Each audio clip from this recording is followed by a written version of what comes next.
Okay, as my colleagues mentioned that elaborately, that the issue of the capitalism and the profit always on the table. I don't have any problem personally, although I am poor, but I don't have any problem with the rich people. Good for them, it is their choice. However, I think we are underestimating the more serious element, and that is greed. That has nothing to do with the profit. Because greed could come in a different form and shape.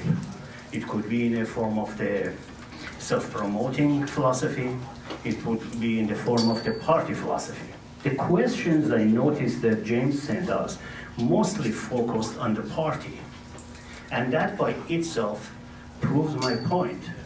Because government has the platform. Party just has a promise. There is no platform.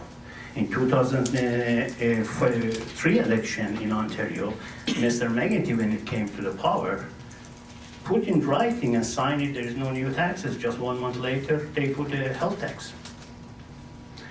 It reminds me of a book I used to read called The Art of War by Sun Tzu.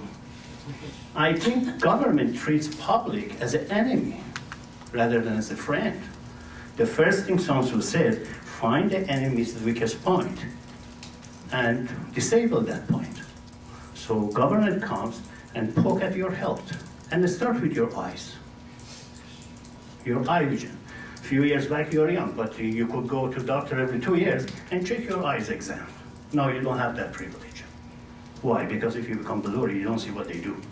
So, and when it comes to the which process do I choose better, then again, you put me as a citizen with the choices that is designed by someone else. The best way we protect environment and carbon emission is ourselves, from our usage or from our home. Because we have in Ontario 40% of the population in Canada. We have one of the most dense cities in Toronto and GTA, with a population of 4 million people.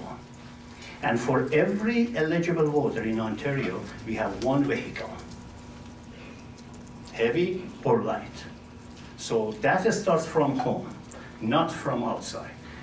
Talking about carbon trade, what is that? Carbon trade and cap trade and the carbon tax. Few years back, they put the extra tax on the gas, and they said we are going to use it for the improvement of the road. How many of you have seen your roads are improved recently? What's happened to the tax? The question is not how much tax we put on the food or we put on the material. Where does it go? Who supervises that?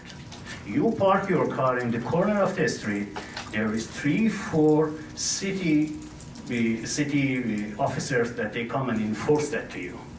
But we don't have the ability to enforce the money that we give to the government. And the government tells us something that we have to take it for the face value.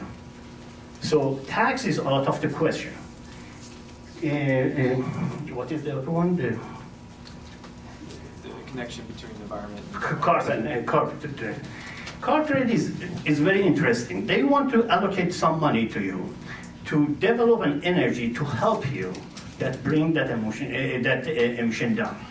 But again, there is no way of the policy that who gets the money, which company does the research, and what is the benefit to the public. So either of them, I am opposed to both of them, and I believe whatever money that they are talking about that they are spending in either of them has to invest it in the education of the public to protect their own environment. And collectively, I think we can achieve to that goal. Thank you.